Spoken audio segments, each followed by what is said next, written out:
Hello friends, welcome to my YouTube channel. Friend, आज जो है वो इस वीडियो में हम कंपैरिजन कर रहे हैं ओमेगा 3 और ओमेगा 6 का। बहुत सारे लोगों को लग रहा होगा कि ओमेगा 3 और ओमेगा 6 जो है वो पॉली अनसैचुरेटेड फैटी एसिड्स होते हैं और ये दोनों गुड होते हैं। तो बेसिकली ये होते दोनों ही अच्छे हैं। हमारी बॉडी में दोनों प्रोड्यूस नहीं होते हैं, हमें डाइट में इनको लेना पड़ता है, इसलिए एसेंशियल होते हैं, हमें ये डाइट में लेने चाहिए। इनके बहुत सारे फंक्शंस होते हैं जो हमारी बॉडी में ये बहुत सारे फंक्शंस भी कर रहे होते हैं। लेकिन प्रॉब्लम ये होती है कि जब हम ओमेगा 3 और ओमेगा 6 का बैलेंस जो है उसको आउट कर देते हैं, यानी ओमेगा 6 हाई लेना शुरू कर देते हैं, ओमेगा 3 जो है वो रिड्यूस कर देते हैं, तो तब हमें प्रॉब्लम्स आना शुरू हो जाती हैं। अगर हम इनकी क्लासिफिकेशन को देखेंगे तो ओमेगा 3 की तीन क्लासिफिकेशन होती हैं। नंबर 1 है अल्फा लिनोलिक एसिड, सेकंड है डिकोजा हेक्सेनोइक एसिड एंड थर्ड वन है इकोजा पेंटेनोइक एसिड। ये तीन जो है वो टाइप्स होती हैं ओमेगा 3 की। अगर हम ओमेगा 6 की बात करें तो उसकी 4 टाइप्स होती हैं। नंबर 1 पे आता है लिनोलिक एसिड, नंबर 2 पे आता है ऑर्चिडोनिक एसिड, नंबर 3 पे आता है gamma linoleic acid and fourth पे आता है कॉन्जुगेटिव लेनोलिक एसिड। तो ये 4 टाइप होती है ओमेगा 6 की और 3 टाइप्स होते हैं ओमेगा 3 की। तो इनके फंक्शन की अगर हम बात करें तो ओमेगा 3 जो है ये एंटी इंफ्लेमेटरी होता है, ठीक है, ये इन्फ्लेमेशन को रिड्यूस करता है। लेकिन ओमेगा 6 जो है ये प्रो इन्फ्लेमेटरी होता है, ये इन्फ्लेमेशन को कॉज कर रहा होता है। अब माइनर अमाउंट में इन्फ्लेमेशन जो है इसके बहुत सारे बेनिफिट्स होते हैं।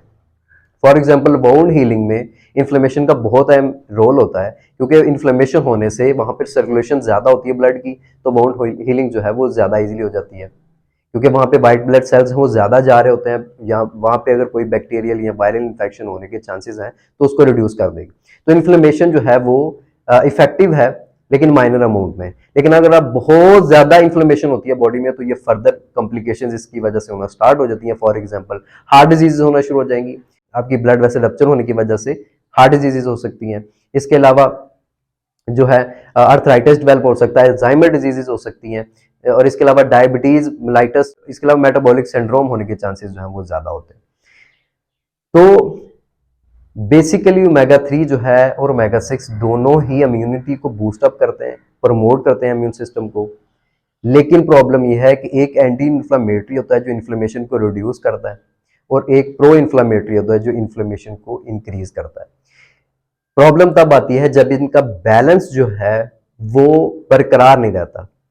अगर इनका बैलेंस आउट होगा, यानी एक ज्यादा होता है, जैसे ओमेगा 6 ज्यादा होगा ओमेगा 3 रिड्यूस होने की वजह से आपको ये सारी कॉम्प्लिकेशन जो है वो हो रही होती है। क्योंकि हमारी जो डाइट है बेसिकली वो हाई इन ओमेगा 6 होती है, बहुत ज्यादा हाई होता है ओमेगा 6।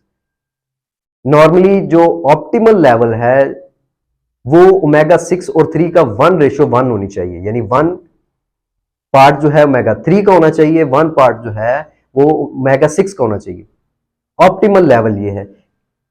अपर लिमिट जो है वो 3:1 है, यानी ओमेगा 6 की 3 रेशो होगी, 1 ओमेगा 3 की होगी। लेकिन प्रॉब्लम ये है कि मोस्टली लोगों का जो है वो रेशो अगर हम चेक करेंगे तो उनकी रेशो आ रही होती है 30:1, 20:1, 40:1, जो कि बहुत ज्यादा जो है वो डेंजरस होती है। अब ये ओमेगा 6 हाई इसलिए होता है क्योंकि अगर इसके हम सोर्स को देखें तो बेस्ट सोर्स जो ओमेगा 6 का है वो होते हैं कुकिंग ऑयल्स।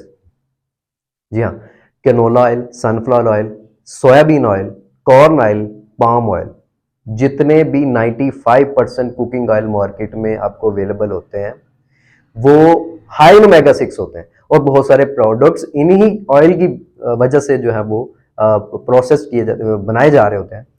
तो इस वजह से हमारी डाइट जो है वो हाई इन ओमेगा 6 होती है। सेकेंडली जो पोल्ट्री है वो भी हाई इन ओमेगा 6 होती है, तो पोल्ट्री का यूज बहुत ज्यादा हो रहा है आज के दौर में। प्रोसेस्ड फूड्स जो हैं वो हाई इन ओमेगा 6 होती हैं।